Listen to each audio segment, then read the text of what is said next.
the highest pitch of sensationalism, given his age and given his spread around.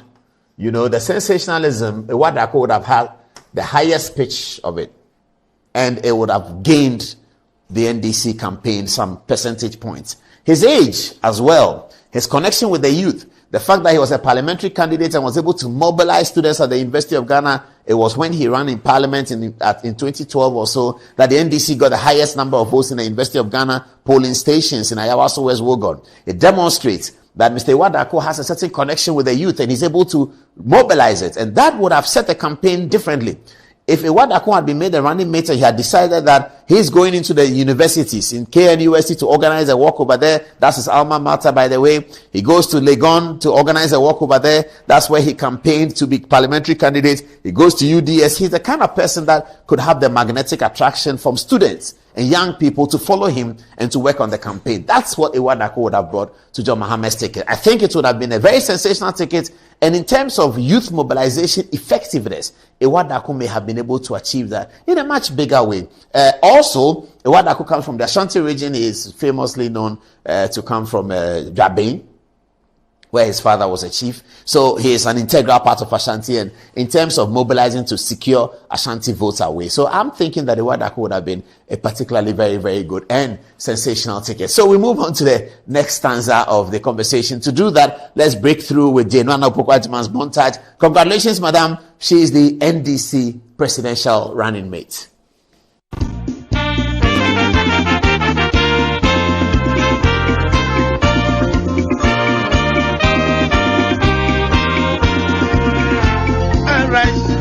Arise for Ghana, oppression of the land, forward and seek your future, development our God, from vision to vision, the NDC shall lead, able democrat, Ghana. Our strength in unity, from vision to vision, the NDC shall lead, stable democrat, Ghana, our strength in unity.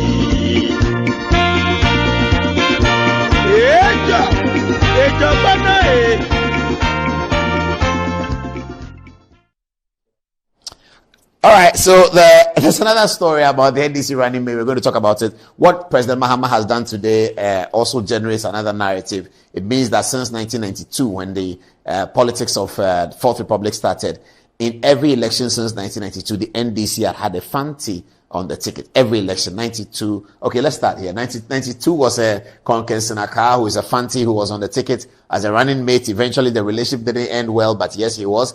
Who is next? Let's go to the next one. Professor J.A. Mills was on the ticket as a running mate, vice president to J.J. Rawlings in 1996. Let's move on to the 2000 election. Professor Mills was now the candidate of the NDC in the 2000 election. So he was the Fanti on the ticket, and Martin Amidu was the deputy on the ticket. Let's go to 2005. Professor Mills was retained again on the ticket. So he's a Fanti, and he was on the 2005 ticket. And then in 2008, for 2009, Professor Mills was the presidential candidate. And then came 2012, where Pakwesi Misata, the former governor of the central bank, the former deputy minister of finance and economic planning, was now made the running mate to John Dramani Mahama. And then that was repeated in 2016, I believe. Pakwesi Misata was repeated in 2016. So that was another Fanti on the ticket. And then you come to 2020 elections. Jane Nana Opoku-Agyeman, also the Fanti, also repeated over here. And then next after that is Jane Nana Opoku-Agyeman as well for the election 2024. So there's always been an NDC on the election ticket. So that's our story for Professor Jane Nana Opoku-Agyeman. Should we end with a montage, or what should we end with? I believe that we have the Ato Ahoy book. So here we're going to it's a slightly different story.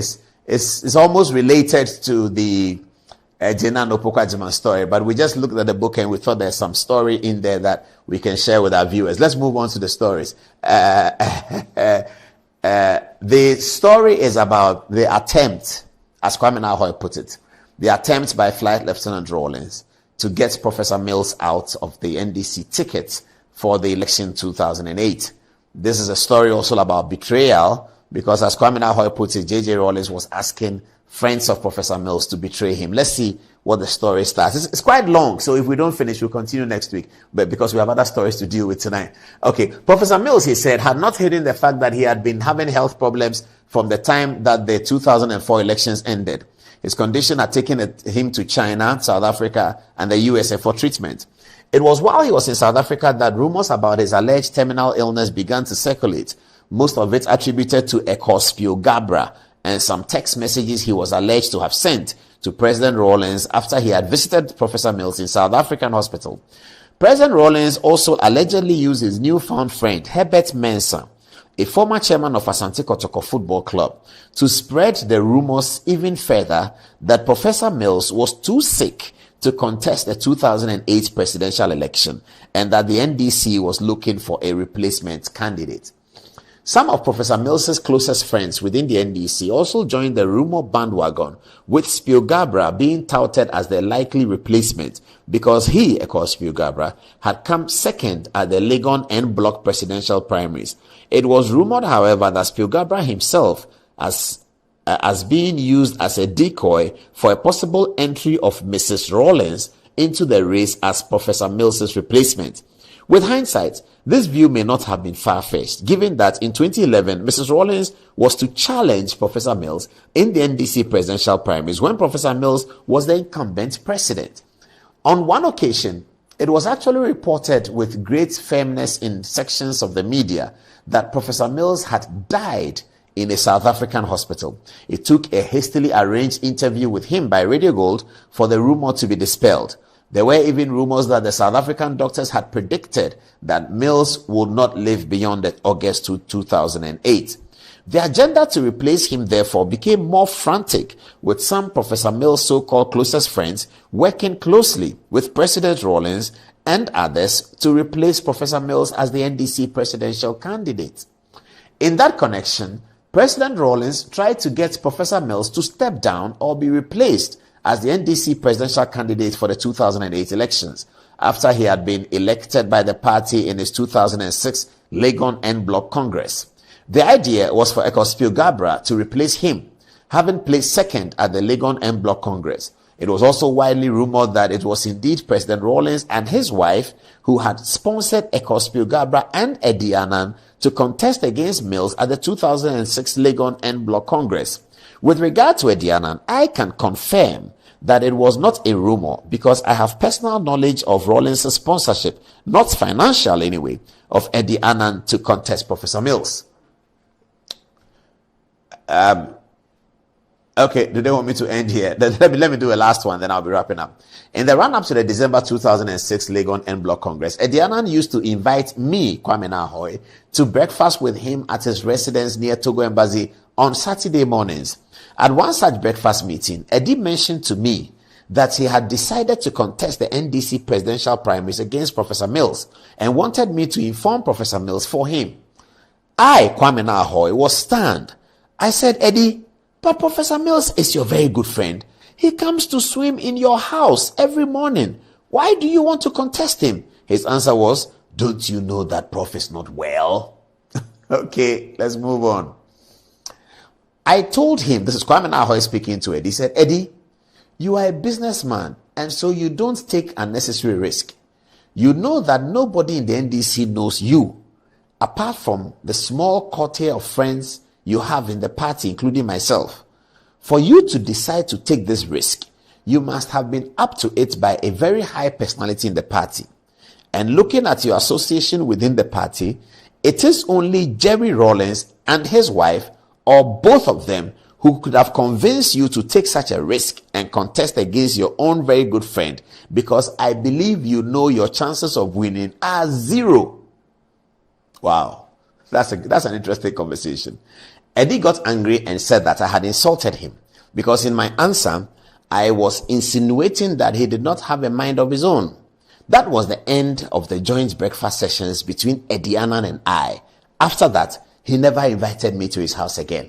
I'll pause here and then we will continue the story. Remind me, viewers, that Kwame Nkrumah's story on the NDC selection of candidates will be continued. He goes on and on and on, and he ends up in the campaign team situation. Very, very interesting. So yes, that's the story of Kwame Nkrumah. Let's get to President tasting water and give our people the story behind it. At the sessional address in Parliament, President Akufo-Addo said something to his audience, and it's generated laughter and it's generated a bit of humor. Let's have a look at the video if it's ready, and then let's get to the story.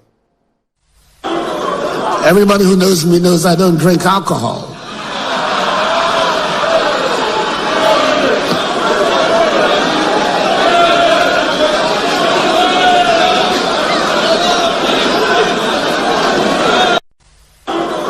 Everybody who knows me knows I don't drink alcohol.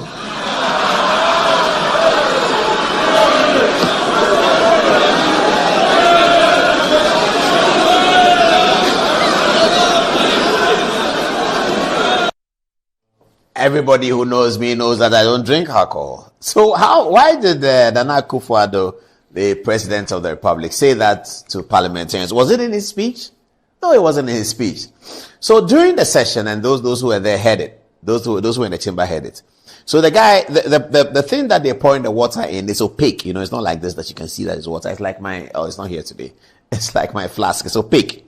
So they were pouring something into the opaque container, and he sipped it.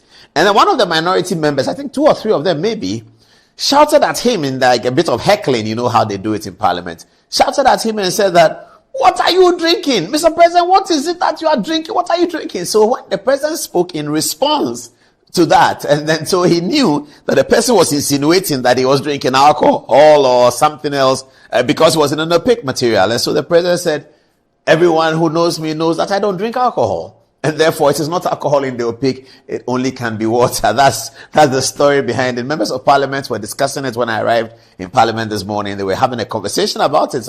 What happened? Then they said, but it's the NDC people who asked him that, what is he drinking? He wasn't being sarcastic. He wasn't casting aspersions on anyone. He wasn't insinuating anything. He was answering the questions that came as a result of the heckling. Then NDC people said that, "What are you drinking in the thing?" He said, "Everyone knows I don't drink." Let's see the video again, and then we can understand it better. Have a look at the video. Everybody who knows me knows I don't drink alcohol.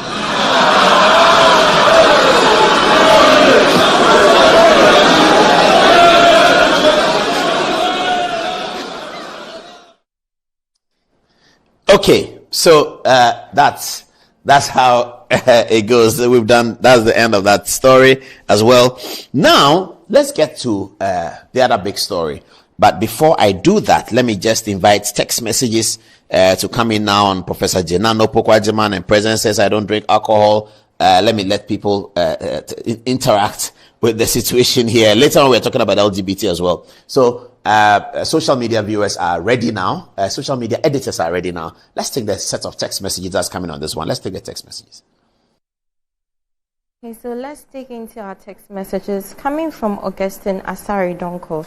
He says, "My Thursday evening current affairs lectures is on with Prof. Paul Adumochu. No disturbances. Prof. Paul, take us go." Coming from Muhammad Nuruddin, he says, "Good evening, Paul and the team. John Mahama choosing Prof.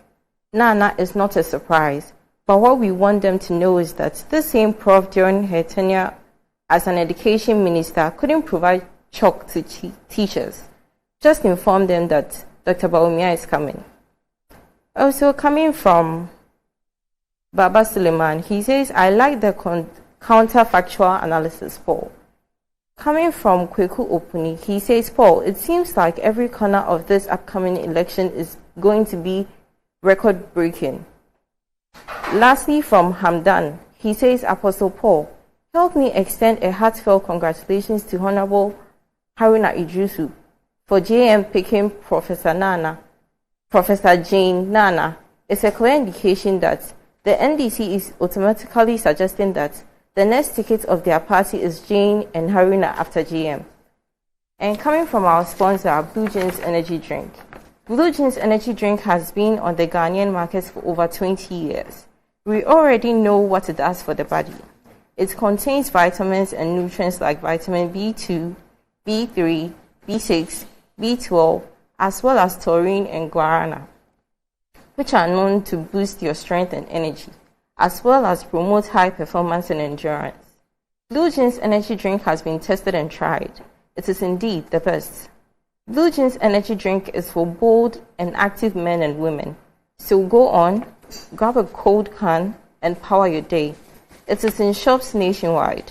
For bulk purchases, contact Budget Cash and Carry Limited on 0208 128 190, 0208 128 190, or 055 001 0000, 055 001 0000.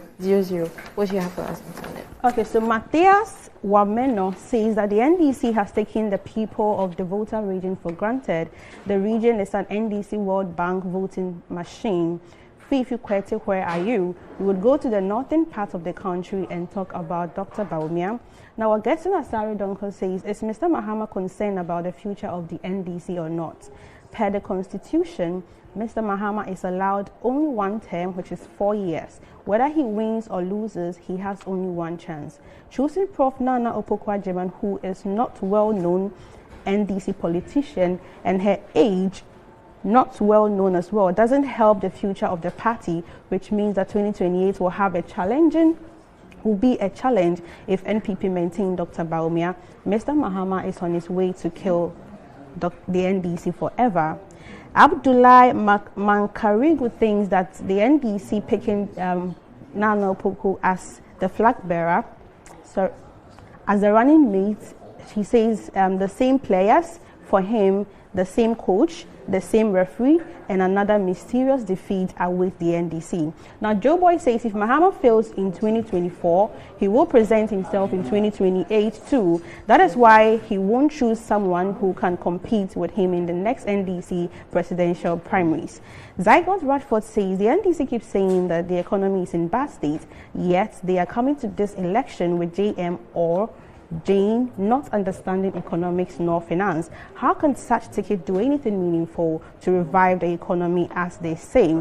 Now, Prince Ahmed Haminu thinks that John Mahama is gradually sabotaging the Voltarians, and Freeman Akpabili supports and says he has already sabotaged us already. Now, Kenny Kenjamin says John Mahama looks tired, confused, and worn out. For the sake of the NDC winning more votes in the Ashanti region, they should have chosen a running mate from the Ashanti region. This is also another wrong choice and another defeat for the NDC.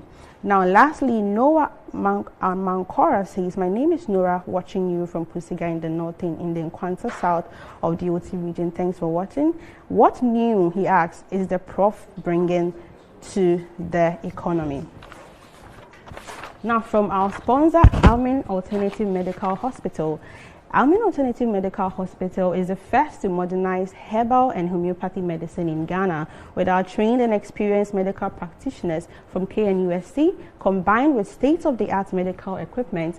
Every hidden ailment will be diagnosed with ease and treatment given in no time. We offer consultation, counseling, physiotherapy, homeopathy to treat most ailments. Your life is precious, so secure a good health with Almin Alternative Medical Hospital. Our working hours are 7 a.m. to 5 p.m. from Monday to Saturday, and on Sundays we work from 11 a.m. to 3 p.m. Locate us at Klagon on the Lashibia Sharman Road near the Underbridge. Book an appointment with us on 0207 229 505, 0207 229 505, or 0244 227 192, 0244 227 192. Amen Alternative Medical Hospital. God is the healer. Yeah, Angelo. God really is the healer. We've got Kwesi Bartolona watching us from Mitchell Camp saying, I greet you, Adom, and your team. Great evening to the most affable, impactful Vice President, incoming President of Ghana, Dr. Mahmoud Bawumia. I'll truncate this and move on. We've got the page called Youth for Bawumia, perhaps attempting to troll the NDC. They say TOEFL school is duly open. We have Com Skills and English Madam in charge, perhaps referring to the academic background of the top candidates for the NDC. Perhaps they would want economics or legal people. Prince de Krenzel says, running mate, please, no mate, please, mate is no more relevant. We focus on the driver. Very interesting point trying to be made. Monday Kojo again also tries to troll. He says, Napo, free SHS, perhaps tipping Napo as a potential running mate versus Prof. No Chalk, attempting to make fun of Prof. Nana. Tom Too Sweet says, I think he's saying Dada Nkwa, she was Minister of Education who couldn't provide common chalk, again now running as running mates Apu. Hey, well, that's kind of harsh. And lastly, and on the conversation that we're going to be getting into later on in the show, we have Kojo Matasa Blair says, no president can assent to this bill in Ghana. There are more pressing and important issues to tackle as a nation. Well, to you, Paul. Oh, but before that, though, we've got... Oh, I almost forgot our friends over at Betway. They say, Chale, the season is getting hotter and the odds are getting sweeter. Don't be left out in the action. Betway Top Up is here to assist customers with easier deposit options. Please do look out for the Top Up icon at any Momo vendor near you and deposit cash into your Betway account. Visit betway.com.gh and click on Top Up, or please just call us on 055-2923-771 to be a vendor now. Note that there are no charges or deposits. So if someone tries to charge you, tell them that Betway said no, we don't do that. So also, please know that you must bet the responsible way, no under 18. Terms and conditions do apply, and this is regulated by the Gaming Commission of Ghana. Betway, as always, get way more. Now, back to you, Paul.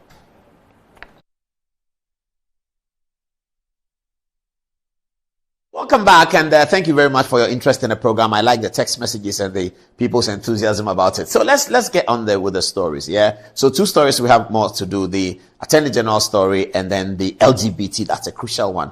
You have to wait for that. It's going to be an interesting discussion in the studio when we discuss the LGBT matters. This is Godfrey Aboadame, the learned Attorney General and Minister for Justice. During the sessional address on Tuesday, His Excellency the President talked about him. His Excellency the President made a revelation that made people doubt what the President was saying. The President said that Godfrey Aboadame and his team at the Office of the Attorney General have saved the country significant sums of money. That was to be expected. But then when he mentioned the sum of money, it was wild. It was 10 trillion. What is 10 trillion? 10 trillion means 800 billion United States dollars. What is the size of Ghana's GDP? 162 billion or something like that. How are we going to cough up 800 billion of taxpayers' money to pay a judgment debt? But we'll get you the details and get you an understanding of how these things work. First, though, let's listen to what the President said. The Attorney General has continued in a very effective manner the tradition under this administration of contesting every single litigation against the state, and has avoided the numerous judgment debts that used to be given against the state. The Office of the Attorney General, as a result, has saved the country over 10 trillion Ghana cedis.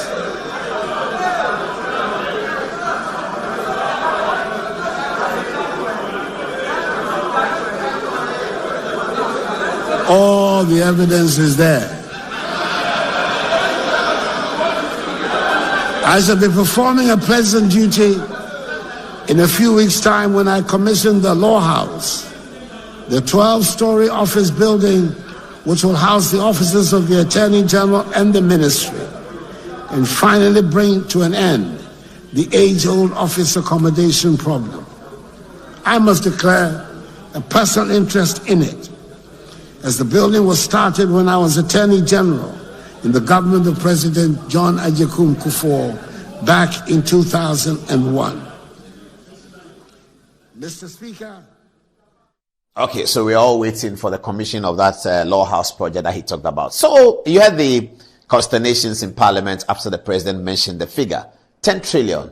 And they were asking the Attorney General, are you sure? Are you serious about it? I'm excited because of the attitude of Ghanaian journalists on this matter the day after. So you see this video will start showing. When we walked to the Attorney General's office, all the media were there and everyone had come for the same mission. They had come to ask the Attorney General, when and how did you save the government of 10 trillion Ghana cedis, something in the region of 800 billion United States dollars. So this is the Attorney General's office, the afternoon after the president's conversation with parliamentarians.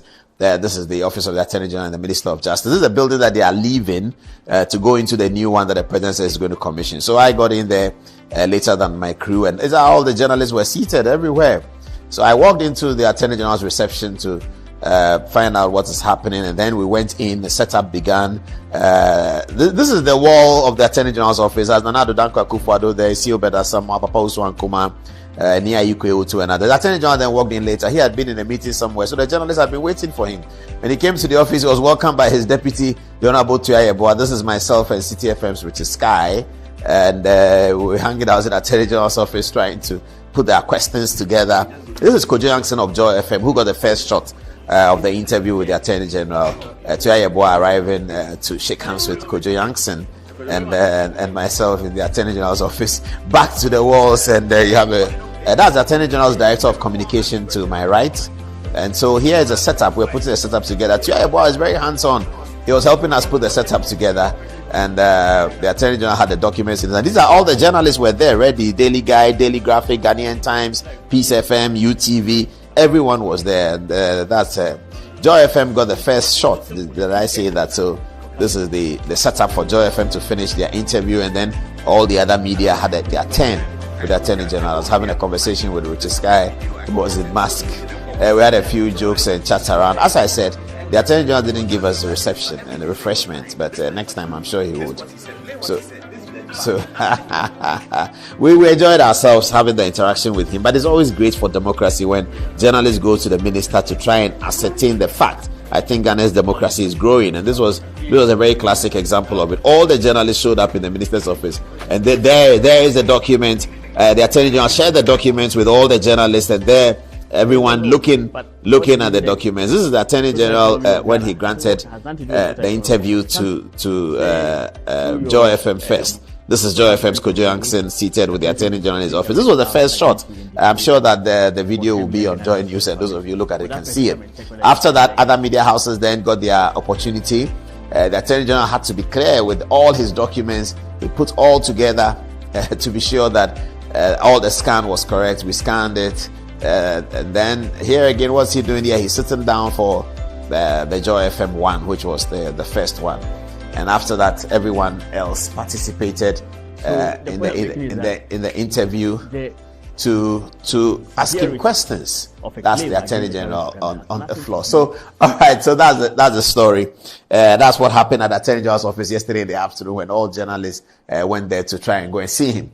Now, let's pick the main defense that he rendered, and he said that in the Joy FM interview when he spoke to Kojo Yankson. He talked about the essence of how much money he has saved. When you've heard that, we'll come back onto the touch screen and we'll show you the figures thereof. And after that, you can send your text messages and we can decide whether indeed 10 trillion could have been owed to anybody. But why was it so? This is the Attorney General explaining the savings that he had made to the government to Joy FM's Kojo Yankson.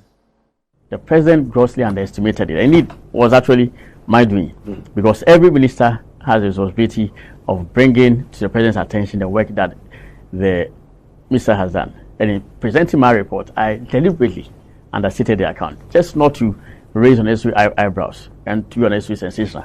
But if you go through, 10 trillion is just arising in a single case. If you go through, the savings are actually over 14 billion. 14 trillion. Yes, I can refer to this matter, China Jinleng, which the Supreme Court set aside only last year.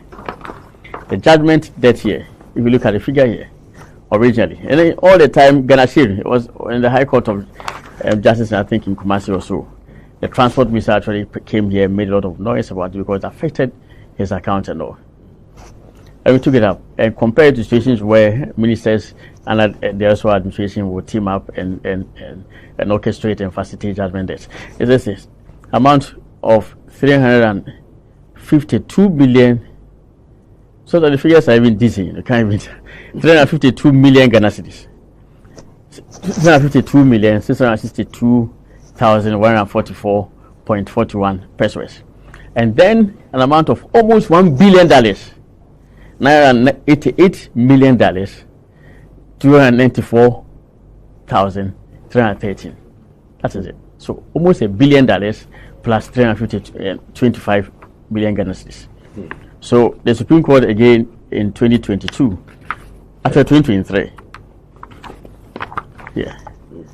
in the conclusion, the application before the court that we have quashed the ruling given was expressly to set aside the Ghana Share Order, and without prejudice, making the controversial setting aside order, and they granted the order quashing all these proceedings. And interestingly, in this judgment, the court actually held that, as we contended, that the persons who had mounted the action even had no capacity whatsoever, and their identities could not be made out. A person who was a foreigner holding a power of attorney which had not been properly notarized, and who had even died later on in the course of the trial, and therefore could not have given another power of attorney to another person to pursue the trial, was allegedly pursuing this matter. And the court said, no, our contention was right, and therefore if they want to mount the claim, they must come and properly establish their authority. To date, they have not come forward.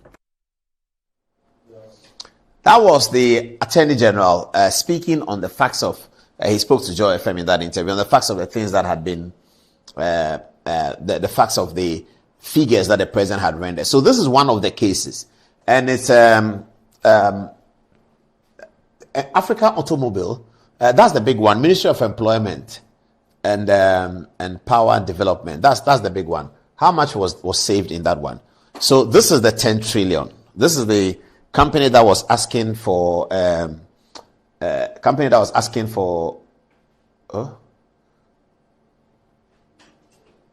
trying to shift it. It's not shifting.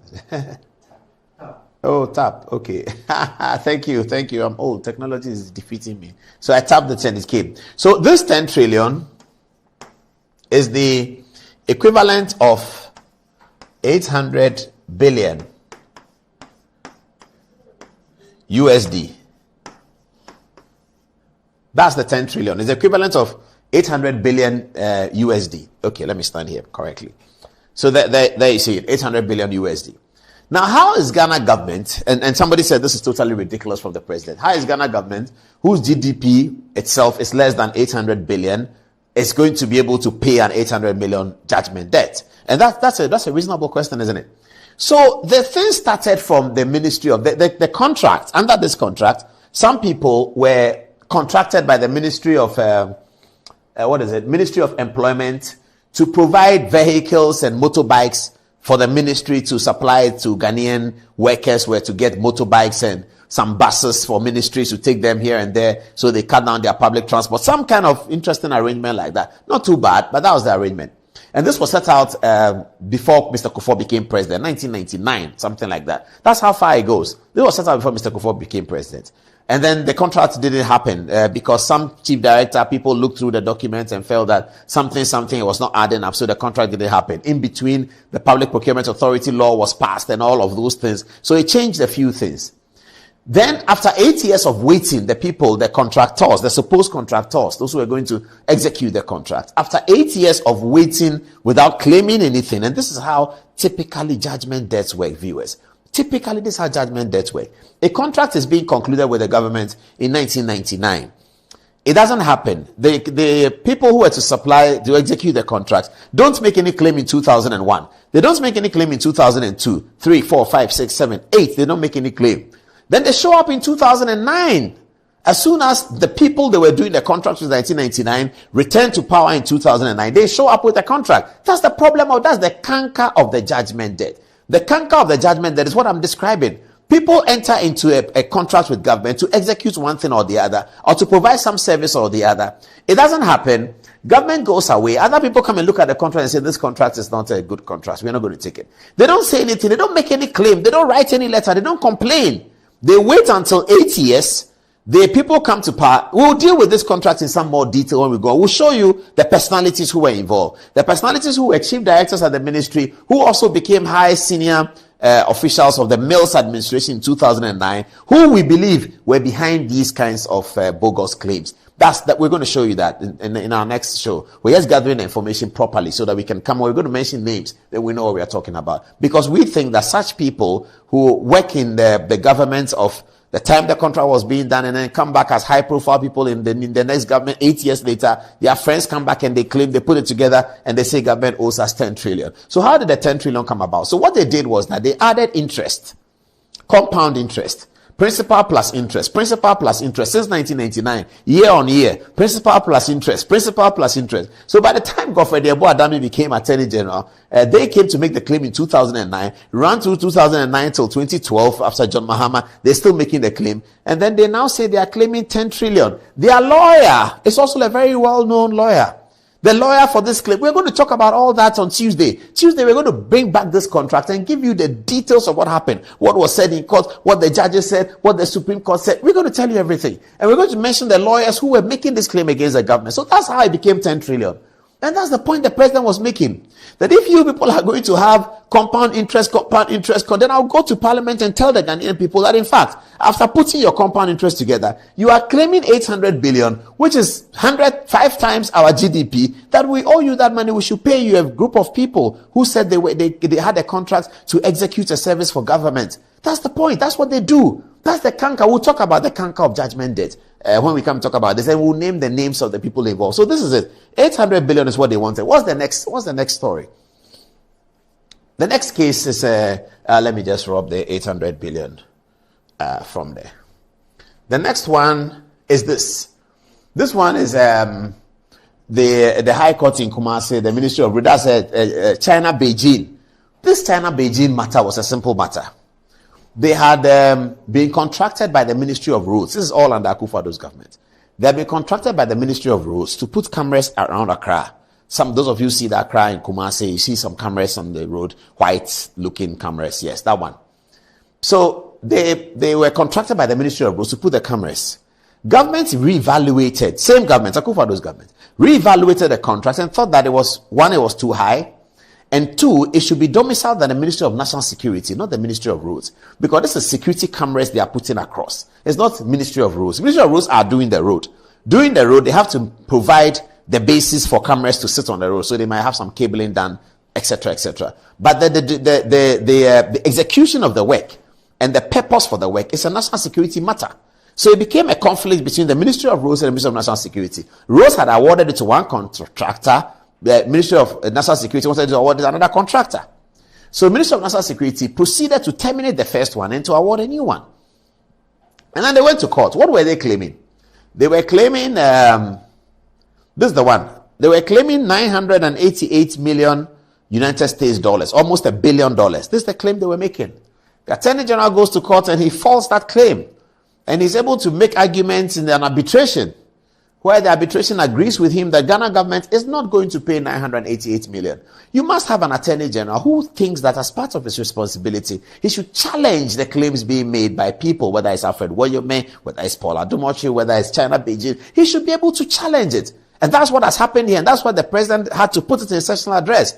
This Attorney General and his team have decided that claims against government are just going to be paid. They are not just going to be swallowed hook, line, and sinker. You come and say we owe government, then we swallow it hook, line, and sinker, and we pay you. No. We are going to debate it. We're going to challenge it the same way as he told Joy FM, as he would have done as a private practicing lawyer. He will challenge the claims made against his clients and be able to reduce as much as he can. Here, he saved the government that much. So, if the president of Ghana says that the Attorney General has saved the government 10 trillion, and we all didn't understand it, and we all rushed to the Attorney General's office, this is the reason why he said that. Now you have seen the video. Let me conclude going back to the montage. This time I'm not going to speak over it. I'm going to leave the sound to be over it, and let's enjoy it. This is what happened at the Attorney General. I'm showing this montage again, paying tribute to the Ghanaian journalists who decided that they will not leave the story where the president said it. They will go to the Attorney General's office and ascertain it. This is what happened yesterday, and this is the story, by the way.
So that's what happened at the Attorney General's office yesterday. Now we will go back to the text messages, and after that we'll take a short commercial break. Text messages are coming, and then after the commercial break we have the LGBT discussion. Parliament has now passed the law. So text messages first, and after that the break, and then we deal with the LGBT discussion. Ifeanyano says NDC and judgment debt. Wyoming in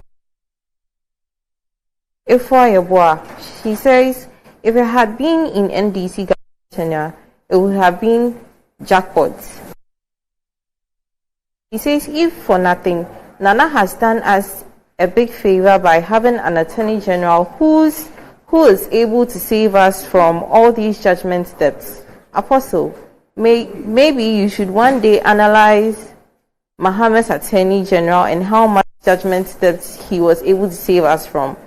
Coming from Abubakar Muniru, he says, Apostle Paul, that's exciting to see the Attorney General. And lastly, from Gariba. Coming from Gariba, he says, Abubakar Muniru, sorry, God bless you more, Apostle Paul. What's your first, Antoinette? Okay, so on the story, still on the story of the Attorney General and the judgment that Kweku Opuni says the Ghana media houses and journalists should be interested in the details of the judgment debt to uncover those behind it. Now, Philip Dako says judgment debt is indeed a canker, and we know how the name judgment debt became famous in this country. In fact, I am glad we have a vibrant Attorney General who has the country at heart. I salute you, sir. Now, Adolf Kobner says the AG should organize a press conference and make these documents available. The public should have access to these documents so that we know people who are preaching virtue and practice vice. We cannot wait for next week. Now, NIBS has a message for us with the Future Ready Leadership Summit. The future is here. Where is the leadership? The maiden edition of the Future Ready Leadership Summit, dubbed Reimagining Leadership in a World of Unrelenting Change, with very inspiring speakers such as Sir Sam Jonah, Dr. George Ejekum Donko, Prof. Kweku Ituahene Jima, and many distinguished speakers billed to speak on the day. The summit will come off on 13th March 2024 at the Moving Pig Ambassador Hotel at 8 a.m. For tickets of the event, kindly contact 026-734-9147, 026-734-9147, or 0244-202-949, 0244-202-949. Angelo. Okay, we've got Kwabechi making a very, very bold statement. He says, now praise these great and famous men. Congratulations to the sponsors of the anti-gay bill. Kwame, this can get you in trouble in some places. So. Anyway, Ibn Alidu Yao says, Apostle Paul Adomotri, you understand it. The Attorney General is a solid guy. May God continue to protect him. Now, Aaron Babaku says the selection of a running mate is a critical decision for any political candidate, and the NDC flag bearer's choice will be closely watched and analyzed in the lead up to the election. The running mate has the potential to significantly impact the outcome of the campaign, and the success of the ticket will depend on the candidate's ability to choose a qualified, experienced, and compatible partner to help lead the party to victory. John Kwashi, watching us from Adenta House now, says, good evening, Paul and your team. God bless you. Paul, our president, Nana Addo, does not take alcohol, and that's why he always looks like a 40-year-old. Okay, a bit of glazing. Yaureko Amwafu says, hi, I'm seated listening to my lecturer, Paul Adom, on current affairs. #1 program on air. My regards to you, or our regards to you also, Yaureko. Thank you for watching. I have something for you. It's from our friends at Lifts and Elevators Ghana. Enjoy the fruits of your labor, they say. But as humans, the problem is aging and physical infirmities will stand in the way of enjoying your mansions and homes that you work for. It often becomes challenging, if not impossible, to use our stairways day in, day out. But worry no more, because with portable American pneumatic vacuum elevators, PVEs, you're sure of unlimited enjoyment of your mansions and your homes. It's simple to use. It's self-supported, an elevator for vertical movement of humans and goods at homes and offices. Now, the original comes in 3 custom made models with wheelchair accessibility to choose from. Now, you might call it a luxury, but the truth is it's a necessary imperative for vertical mobility. Do not let aging or infirmity limit you. Get one for your easy vertical mobility at home or in the office. It's very, very affordable and can be installed within just 3 days with modifications done to your building. Visit Lifts and Elevators Ghana at Sakuma Ono for your solutions and free consultations. Now you can find us on 0200-535-515 or just email elevatorsgh@gmail.com. We're going for a quick commercial break. Don't go anywhere.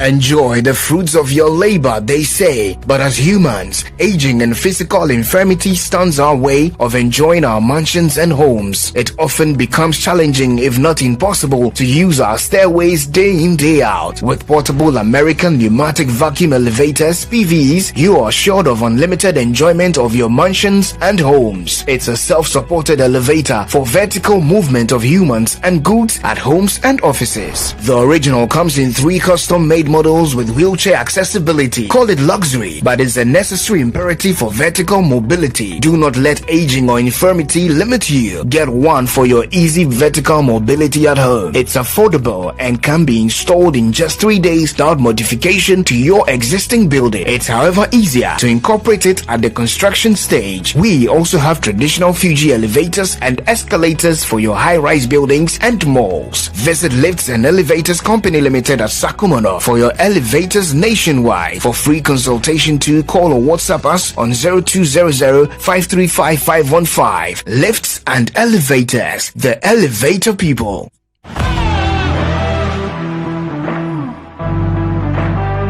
The biggest car center in Ghana, offering unparalleled round-the-clock service in autos and accessories. Nadam Autofix is the biggest distributors of used tires in Ghana, offering first-grade second-hand car tires of all rim sizes at both wholesale and retail. We are also the leading name in car sensor diagnostics, corrections and sales of car accessories. We excel in car washing and detailing with state-of-the-art steam engine washing machines that keep water away from your engine, ensuring a clean, healthy and responsive engine. Nadam Autofix, the first name in servicing, car accessories and car washing. Visit us today and experience the world of class difference. Find us today at Asoridaho, directly opposite Dansoman KFC and the Shell filling station. For more details, you can call us on 0503-244-266 or 0535-339823. Nado Motofix, Wukwain Sunyonko Papa.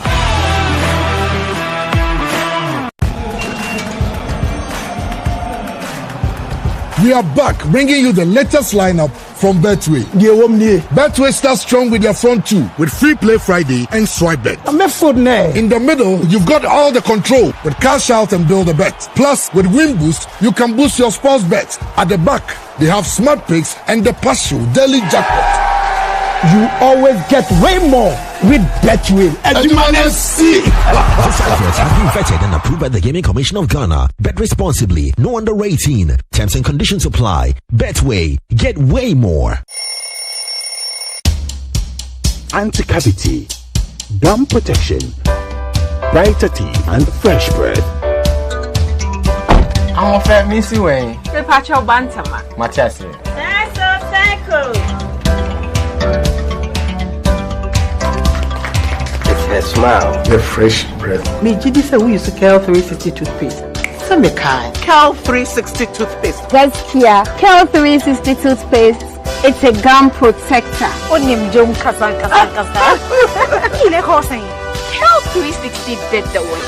It's cool mint. Gives me fresh breath and your confidence booster. You will so feeling to Cal 360 toothpaste. Happy.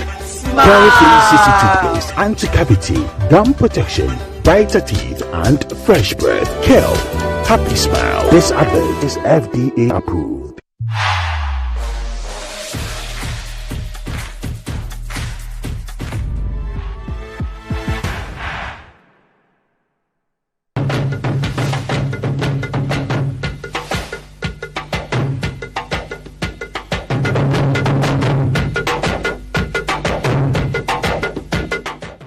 Welcome back to the show. Thank you very much. Now we're going to the biggest discussion for yesterday and today. The Parliament of the 8th Parliament of the Fourth Republic yesterday, not unexpected, but announced that they had conducted the third reading of the LGBT bill. You know, the bills in Parliament go through the first reading, which is the announcement of the bill, and then the second reading, there's a consideration stage.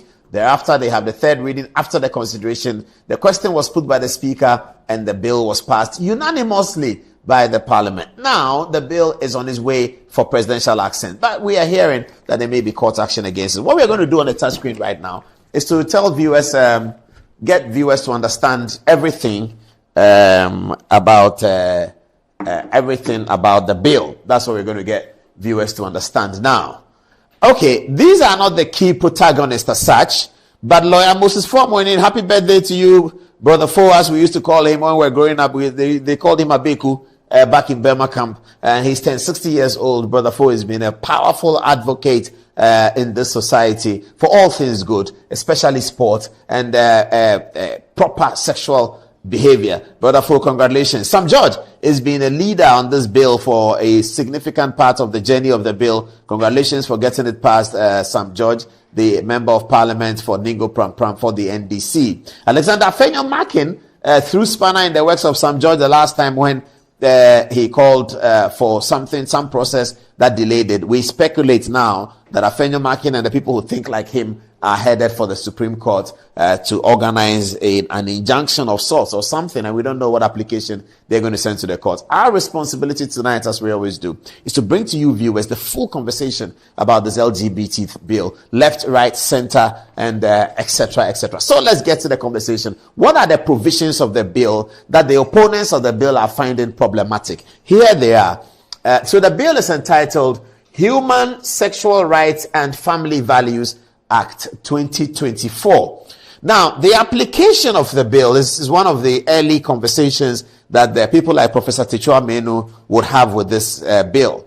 The application of the bill, this bill applies to persons who hold themselves out as lesbian, gay, bisexual, transgender, transsexual, unally, a pansexual, and a person of any other sexual orientation or in a sexual relationship that is contrary to socio-cultural relationship between a male and a female, who is also a person who is also involved in the promotion of propagation of advocacy for support or funding of LGBT. So this is a criminal bill, a bill with criminal consequences, a bill whose violation carries criminal consequences. That's the kind of bill you have over here.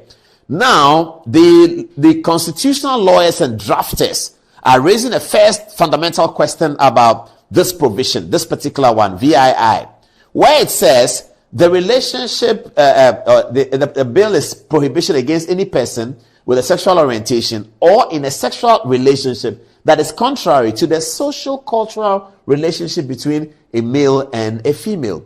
Now, social cultural relationship between a male and a female, will it include two people, one male, one female, who are unmarried, but who are having who are conducting sexual activity among themselves? They are unmarried. That's what they call fornication. Now, social cultural relationship between woman and man, according to the social cultural, they are not supposed to be engaged in that when they are unmarried. Now, given this circumstance, does this bill capture them as well? That's why the drafters are suggesting that this provision may have been tightened a little bit, or should be tightened a little bit, because you are prohibiting a crime, which you are then calling an offense. So because it is a crime, it has to be clear. There should be no ambiguity about it. They suggest that social-cultural relationship between a male and a female is not properly defined, even in section 19 of the bill, which is the interpretation clause. You know that every bill has an interpretation clause. Now, section 19 of the bill is the interpretation clause, and in the interpretation clause, it doesn't really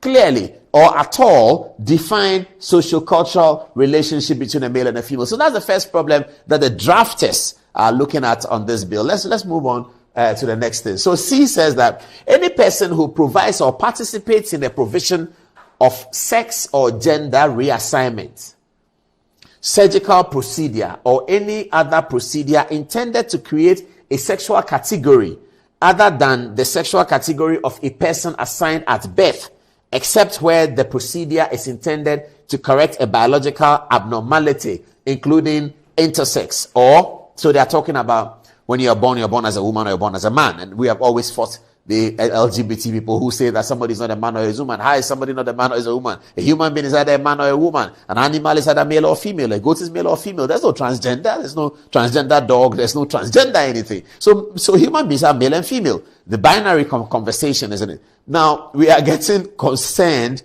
that people think somebody is born and is not a woman, or is a woman, but all those arguments we believe are not correct. However, it's put here in the bill, and they are excluding operation surgical that has to be done at birth for correction. So this is okay. Then there is any person who engages in a sexual activity prohibited under this act. Okay, that's quite general. So yes, that's also okay. Then they are also prohibiting here prohibition of propaganda, of promotion of and advocacy for activities prohibited under the act. So a person who, through a medium, technology like television platform, accounts, or any other means, produces, procures, markets, broadcasts, disseminates, publishes, or distributes, or uses an electronic device, the internet service, a film, or any other device capable of electronic storage or transmission to produce, procure, market, broadcast, disseminate, publish, or distribute a material for purposes of promoting an activity prohibited under this act, commits an offense and is liable on summary conviction to a term of imprisonment of not less than 5 years and not more than 10 years. This is where some of us are going to be in trouble, because I've been looking for the opportunity to interview the Nigerian male woman, Bobrisky. I've been looking for that opportunity. I've told my friends in Nigeria that tell Bobrisky that there's somebody, a news reporter in Ghana, who really wants to interview him. And if they call me tomorrow and said, when can you come to Lagos? And I said, I'm coming. Or they tell me that, are you going to be in Ghana? Bobrisky is coming to Ghana. And then if I go to Lagos, or Bobrisky comes to Ghana, he's staying at the Labadi Beach Hotel. I go there, I said, Mr. Miss or Mrs. Bobrisky, I want to interview you. Then I do the interview. Viewers, can you imagine? One day you are waiting for Good Evening Ghana. I'll be sitting here doing this task, and then some policemen will walk into the studio and they say, hey, stop the program. Handcuff. Then they put handcuff on me. I'll be working like this. Why? Because I interviewed Bobrisky. Why? Because of the Human Sexual Rights and Family Values Act 2024. Is that what it's supposed to be? Should that be? This is the point of Audrey Gajepo. That's Audrey Gajepo's problem. That's Audrey Gajepo's concern.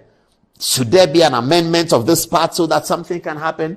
I don't know. Let's go on with the analysis, and then you see where we get to. Also, this is there. The disbandment of LGBTQ plus group, society, association, club, or organization. 13 says, any group, society, association, club, or organization in existence before the coming into force of this act, whose purpose, whether partly or fully, overtly or covertly, is to promote, facilitate, support, and sustain in any way an act prohibited under this act, is disbanded. All organizations, Kojo Besia organization in Takrade, something, LGBTQ, something somewhere, you're all disbanded. You're not allowed to operate in the jurisdiction of Ghana. Am I done with it? Okay. So this is by and large the problematic parts, if you like, the problematic parts of the bill. Now, let's clear the problem by showing you the provisions of the 1992 Constitution, which we believe will be settling down in the Supreme Court for a discussion when the people who are going to file their writ do that. So we're going to go through a few constitutional provisions that sort of balance out the bill. Either it appears that the constitutional provisions may have been violated, or it appears that the constitutional provisions support the bill. We're going to put it together and share with you quickly so that you can understand and follow our discussion. Later on, we're going to have a panel discussion with myself, Apreku, and Michael Angelo, who will be looking at this in some detail around the table. Okay, so Article 2 of the Constitution of Ghana, enforcement of the Constitution. A person who alleges that an act An enactment or anything contained or done under the authority or that of any other enactment, or B, any act or omission of any person is inconsistent with or is in contravention of. So somebody who alleges that something is being done that is inconsistent with the Constitution or is in contravention of the Constitution may bring an action to the Supreme Court. So this is what grounds people's desire to go to the Supreme Court. This is what grounds the action. Article 2, it says that if you're a Ghanaian and you think that something is being done, it's inconsistent with the Constitution or it's in contravention of it thereof, you can go to the Supreme Court and ask them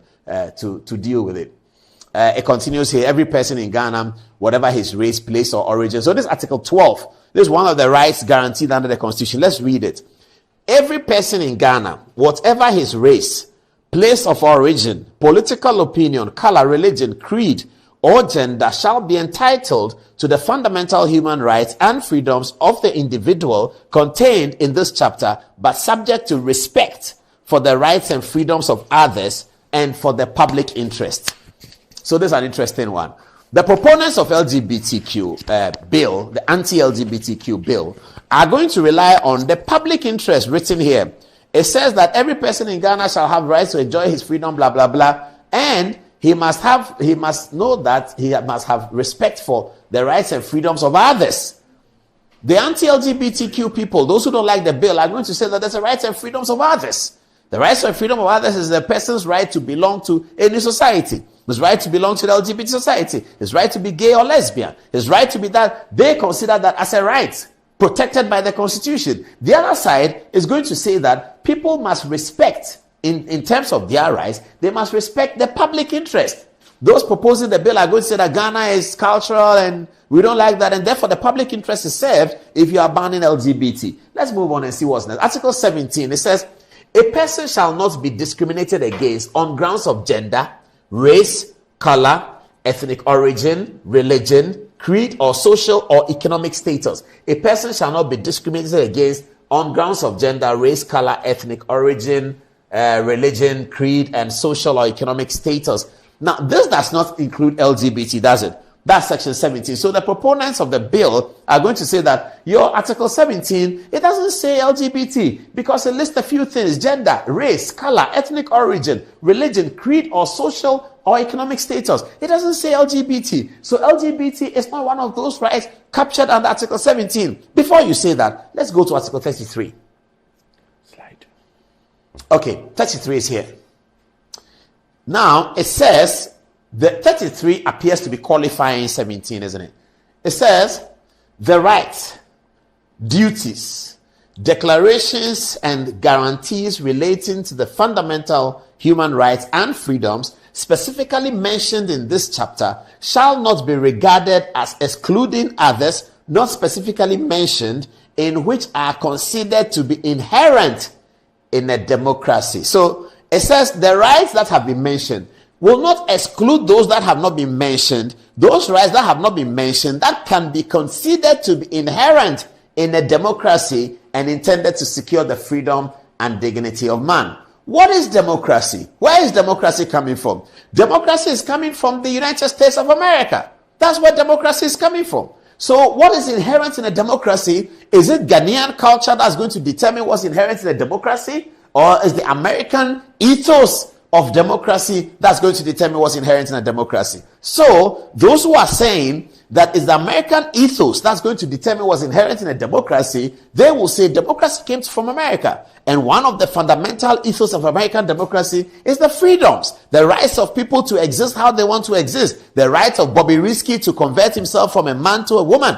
That's his right. They will say that's inherent in American democracy. And you borrow democracy from America. Democracy is not your thing. You borrowed it from America, therefore you borrow the principle, you borrow the concept, and you borrow the ethos. So they're going to suggest to you that when they talk about the things considered inherent in a democracy, you cannot find that and locate that in Ghanaian culture, because democracy is not native to Ghanaian culture. Democracy is a borrowed concept from the Ghanaian people. So if we're looking for things that are inherent in a democracy, you go to the owners of democracy, the United States of America. If you go there, would you find that LGBT has rights? Yes, you will find LGBT has rights. So this one is also going to go to the Supreme Court for a very interesting discussion. These are the matters That looked like it's coming round. Okay, but let's look at Article 39 as well. It says cultural objectives. So, Article 39(1), subject to Clause 2 of this article, the state shall take steps to encourage the integration of appropriate customary values into the fabric of national life through formal and informal education and the conscious introduction of cultural dimensions to relevant aspects of national planning. That's complicated, isn't it? That's deep. So this is for the people who like the bill. Those who like the bill, you're going to find in 39 says, subject to Clause 2 of this article, the state shall, the Ghanaian state, shall take steps to encourage the integration. That is why it says integration, because the Constitution recognizes that democracy is not of Ghana. Article 39 is an admission that democracy is not of Ghana. So it is saying that you would have to integrate, bring the Ghanaian culture inside. You have to integrate the appropriate customary values into the fabric of national life through formal and informal education and the conscious introduction of cultural dimensions. That's what it means, isn't it? That's what it says. So the people who like the bill can say that Article 39 gives them full vigor to go after the bill and integrate the things of Ghanaian culture into the planning of the state. So you cannot talk about LGBT, you cannot interview Bob Risky. That's what is going to happen, isn't it? That's what is going to happen. And then the last one is here, 108. The 108 is about whether the bill can charge on the consolidated fund, the point you made. The proponents of the bill are saying that there's a clause in here that we have not looked at. It's about the person presiding. It says the bill will proceed upon the bill, or the discussion will proceed upon a bill including an amendment to a bill that is in the opinion of the person presiding, the speaker, makes provision for any of the following. So the speaker who is presiding must have looked at the bill and satisfied himself that it doesn't fight with the consolidated fund, or it doesn't fight with the provisions of the bill that says that only the president and the government can introduce a bill that charges on the consolidated fund. So they are saying the speaker is the one presiding. He has made that decision and it's final, and we move on. So all of these things are going to be discussed for the next few weeks. We're going to do a short discussion in the studio, talking to our young people and find out where we are and what is happening. Let's get on to that now.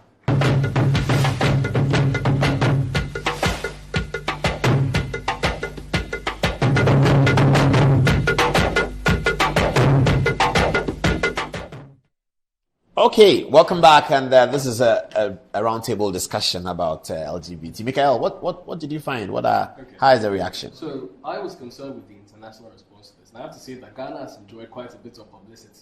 Perhaps maybe some would say it's negative, but once you're looking at the way people were seeing this, I would say that perhaps almost evenly down the middle, there's positive and there's negative.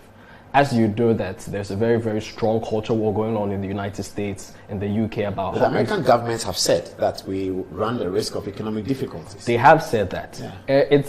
What does that mean? Is it difficulties means they're not going to give us money? So it means a number of things. And I did see some people suggesting this when, for example, the BBC posted this story. So it means that potentially we could stop receiving aid from a state or government perspective.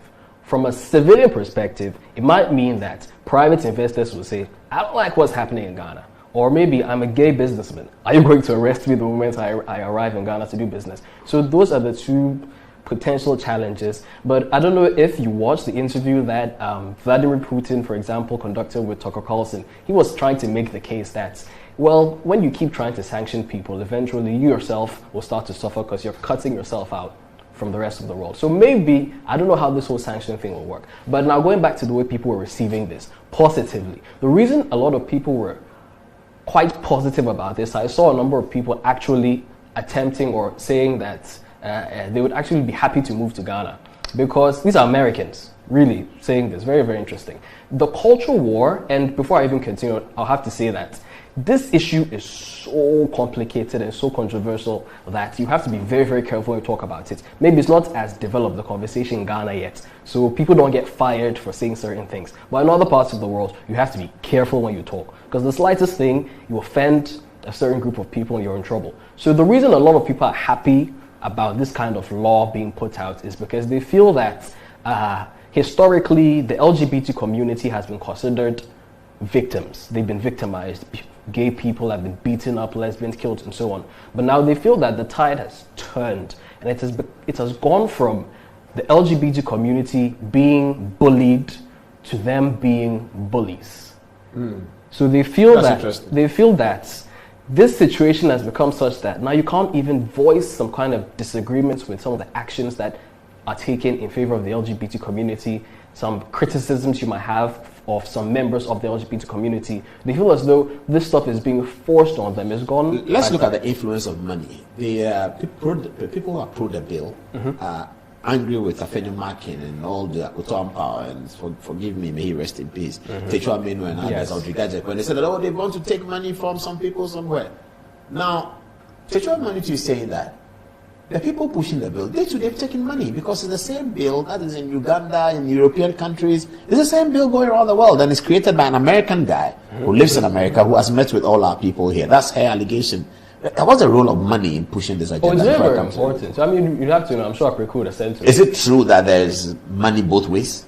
If there is money, I wouldn't be surprised. I don't know, I can't say for a fact, but if there is money, I won't be surprised. You know, in the United States, in the process of legislation, money is involved. They call it lobbying. It's not anything to be ashamed of. Maybe when the public is properly educated on this, you know that money pushes legislation. Sometimes the legislation is good. Sometimes the legislation is bad. So nobody should say that money is a part of it, therefore some people are evil.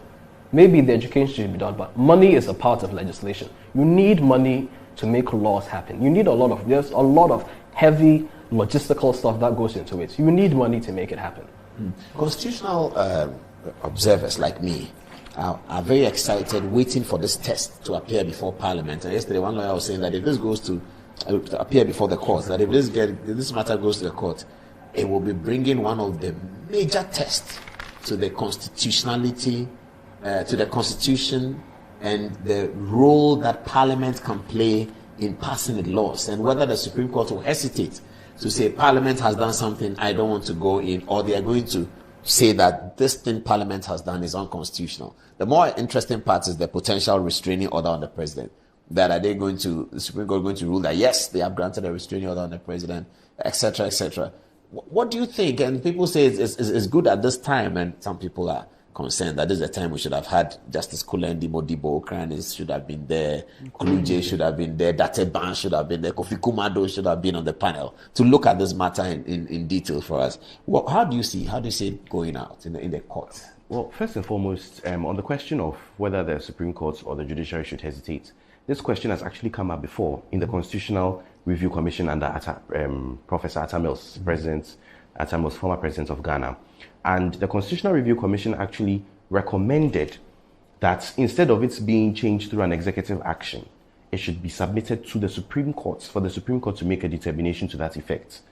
Now, the reason many people often would look at the Supreme Court of the 90s and the early 2000s is that and be excited by it. And be excited by the bench then, Banfordado, Atuguba and co. is as a result of the fact that at that time, our constitution was relatively younger and it was being tested. And in human rights, we have journeys of rights. So you have the first generation rights, so civil or political rights. Many of those things, you have the rights of association, MPP versus Attorney General Siba. You have your 31st December case and all of that.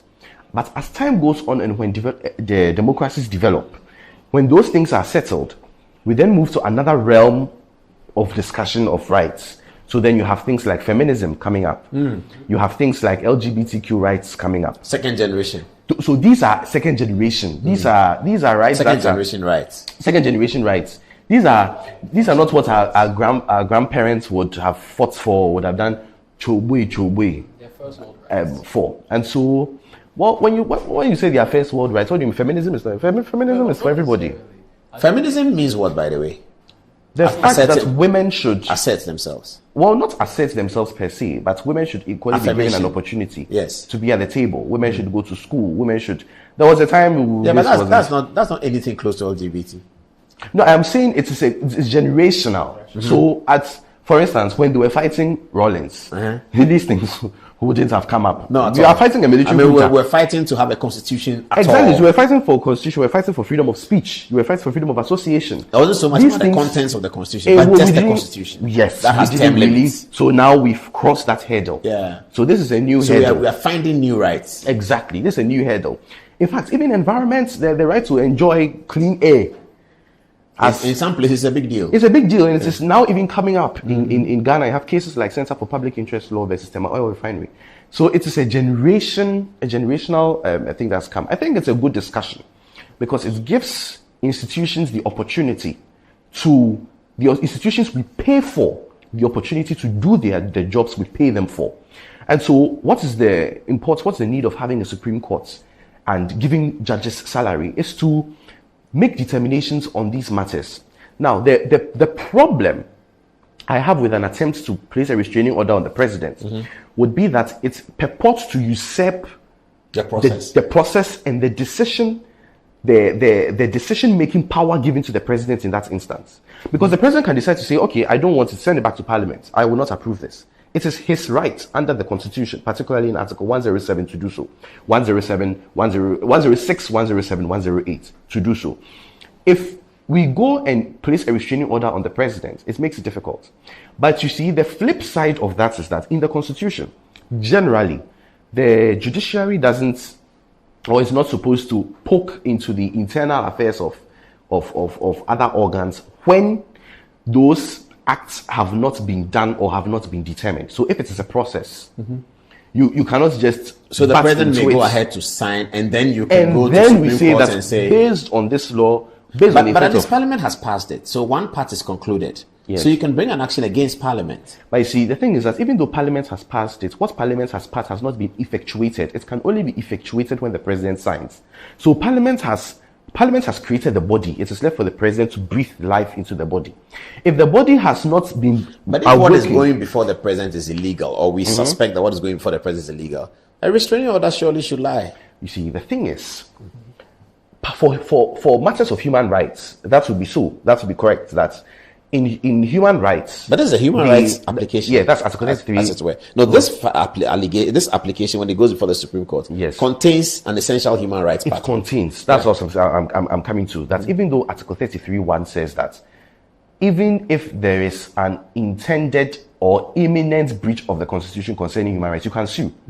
And so, if you remember, Tyrone Iras Magai versus Board of Governors of Achimota School, where the directors of Achimota's governance of Achimota School, where Achimota alleged that it hadn't violated the boy's rights because it hadn't sacked the boy. It hadn't even taken the boy. It hadn't given admission to the plaintiff yet. The court said that no, so long as you are acting in a manner that looks as if you are going to. But you see, that's for human rights. You are going to touch his human rights. Yeah? Yes, but this equally is human rights. It's very human rights. It's very human rights, but it also goes to the roots of constitutional processes. It does.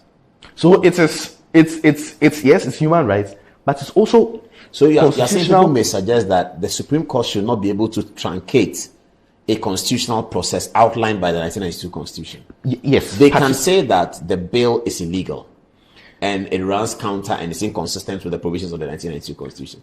But they cannot stop the process when Parliament has passed, is on its way to the President. So you are saying, surely, we have to allow the President to make his decision. Yes, if he decides to ascend the bill, let him ascend the bill, you can sue him after. If he decides not to ascend the bill, you can listen to his reasons and the process can come back to Parliament. Yes, so don't take that power from the President. But this is a highly charged political situation as well. And I think maybe that's the why President, being a chief politician, may want to hear what the Supreme Court has to say. I even think that's why this matter came up, if we are being very frank. I don't really think... the politics? Oh, yes, political, let's be frank. Because it's election year. Of course, it's political. So because if the President signs it, he's doomed. If the President doesn't sign it, he's doomed. Yeah. So that's the point. So they're trying to box the President. They are boxing the President into a corner. So some may also be... But the President who is not running for election. He wants his party to win. To win. Yeah. You only want your party to win the third set. Okay. Of course. So what they would also do is to try and then shift the burden or the responsibility to the Supreme Court. After all, the Supreme Court doesn't really need our approval to work. Nobody's voting. They are there. They are neither NDC nor NPP. till they retire. Yeah. And so essentially that is it. But the true question we have to be looking at is whether or not the Constitution guarantees the rights of LGBTQ persons. And it's not just about the rights of LGBTQ persons, which we often say LGBTQ rights. But it is much more complex than that. If it was as basic as that, people would be getting A in law school and passing. Mm-hmm. Right? It's more difficult. And the reason is things like the freedom of association comes in. Mm-hmm. Things like advocacy comes in. Advocacy is a big deal. That's what Brigadier Post point. She says that criminal libel law has been restored back onto our books with this bill. That's what she's saying. Because you can't really... Things can be illegal, but people can advocate for things. So, for instance, attempted suicide till last year was illegal. If you attempt to kill yourself, you'll be punished, you'll be sent to prison. Mm-hmm. But people advocated, and last year it was changed. Mm-hmm. And so I think... So we should allow the advocacy. Yeah, eventually it may win, or it may not win. Or is it such an abominable act that we don't want it to win? And you see, the thing is, who determines what is abominable?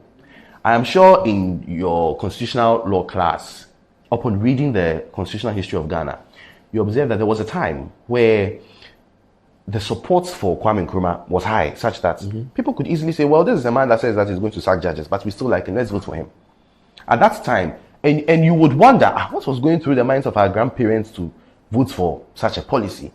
But they voted for it. The circumstance of the time. Yes, that is why we should be careful the power we give to politicians to do what politicians can do with the power we give to them. Because you may have a crop of politicians today saying A. Tomorrow you may have a crop of politicians saying something else. Okay, so how do you see this going forward?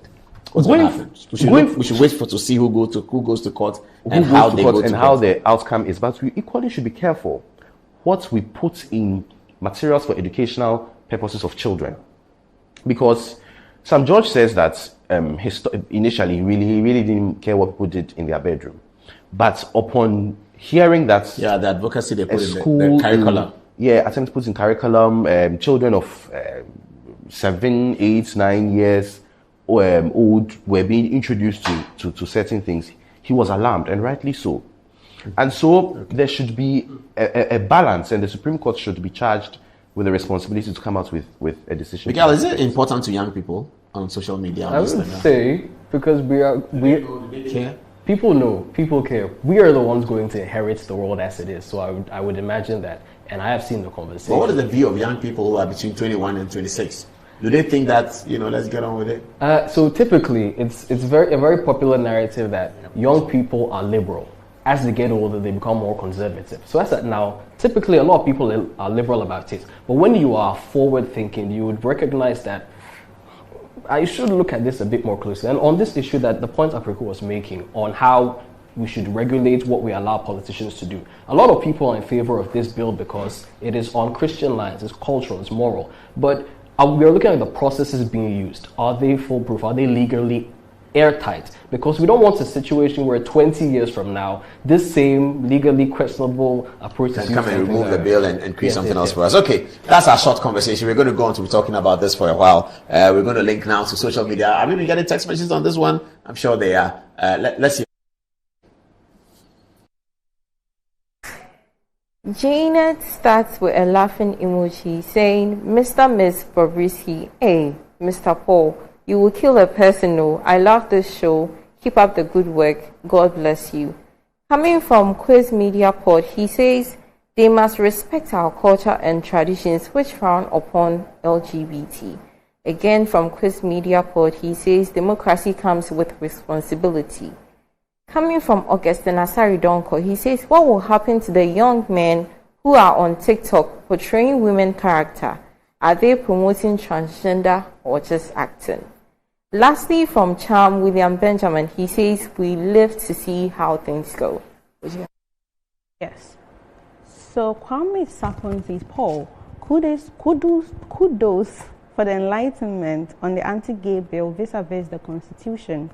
Much as democracy is not of Africa, for that matter Ghana, I think we have domesticated our democracy to suit our society. I loved when the Constitution spoke of integration of foreign rules of life and our culture and our way of life. Paul, I don't think we should entertain such useless acts in our society. I think that's a little bit harsh. Now, Kofi Bailey says, good evening, Paul. Anti-LGBTQ is not good at all. All what it means is undermining blessings of God in themselves. Now, in comparing American democracy to Ghanaian democracy, Stephen Reku says, does America support polygamy? Why are they now asking us to accept their homosexuality? Stephen Reku says, the president must not refuse to sign this bill. I would like to see Vice President Baumia's presidency, and I don't want the president to make things difficult for him. And lastly, Dada Akwesi Ejay. He says, Paul, I don't get what Mr. Apriko Ejapon is saying. Is he comparing this bill to the fight for democracy? I do not see any human right thing in this bill. I think this will be addressed the next time we have such conversation. And lastly, Stephen Reku says the NPP risks losing this year's election if the president refuses to sign this bill. I have a soft spot for them, but I will openly campaign against them. Angelo. Okay, Fred Masterplatter says the next State of the Nation's address will be read by Dr. Bawumia in 2025 as Ghana's president, inshallah. Thank you, but I would have wished you would have also commented on the discussion we just had. And on the topic, Hamdan Chabob says, Senior Paul Adam Otre, if I can remember the definition of democracy during my JHS and SHS, it refers to government of the people, by the people and for the people. So either it is a borrowed governance system or not. The people of Ghana, in fact, majority of people have decided on the said subject. Okay. Now, with this being the last message from us, this also would be everything from us at Good Evening Ghana, from the technical crew and everyone else. Have a good evening.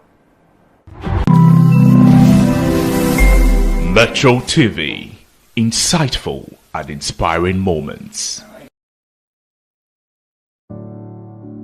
Has Christianity always been one of the religions in the world to you? Oh, hallelujah. Praise God. Christianity is not a religion, neither is it a joining of a church and doing the Christian things like praying and giving and so on. Hallelujah.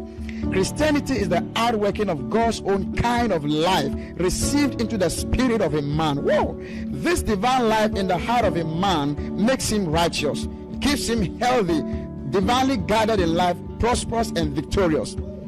It gives you the ability to enjoy intimate fellowship with the Father and have dominion on this earth. Hallelujah.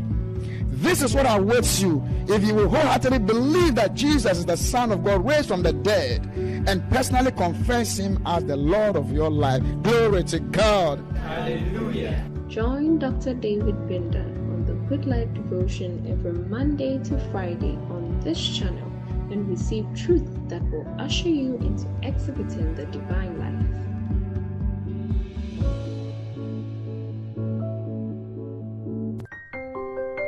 Kindly note that you can enjoy the Good Life Devotion on these other platforms at their stated times. Do choose the most convenient one for you or switch to another in case of a broadcast challenge with your usual platform. By all means, don't miss the Good Life Devotion any day. Now, welcome to today's episode with Dr. David Binden. Wow, praise the Lord. Hallelujah. How are you doing? I believe you are in charge as we are here. Life indeed is good. God Almighty made you as His gem being. And His dream has always been that you be on top of life, jumping off your bed every day, shouting hallelujah, praise the Lord, and not being buffeted and depressed and crying, God, why me? And wondering who is your enemy and all that. But how can you walk in this liberty? You shall know the truth, and the truth shall make you enjoy freedom. This is why we bring you truth on a daily basis. And that's the purpose of the Good Life Devotion. On this note, I welcome you to today's special episode. If this is your first time, the Good Life Devotion is a daily devotional teaching on the truth of God's Word that the Lord has brought to us in these final days of the church's history to bring such a remarkable transformation on the surface of the earth through sons of God. Outstanding amongst them is that you're going to receive truth that will usher you into the good life experience right on this earth. Many don't know that life for us is to be exhibited here. A lot are waiting to go through all the evil so that one day in heaven you will smile. But you're supposed to be smiling here. On the good life devotion, you will receive truth that will cause you to begin to smile here.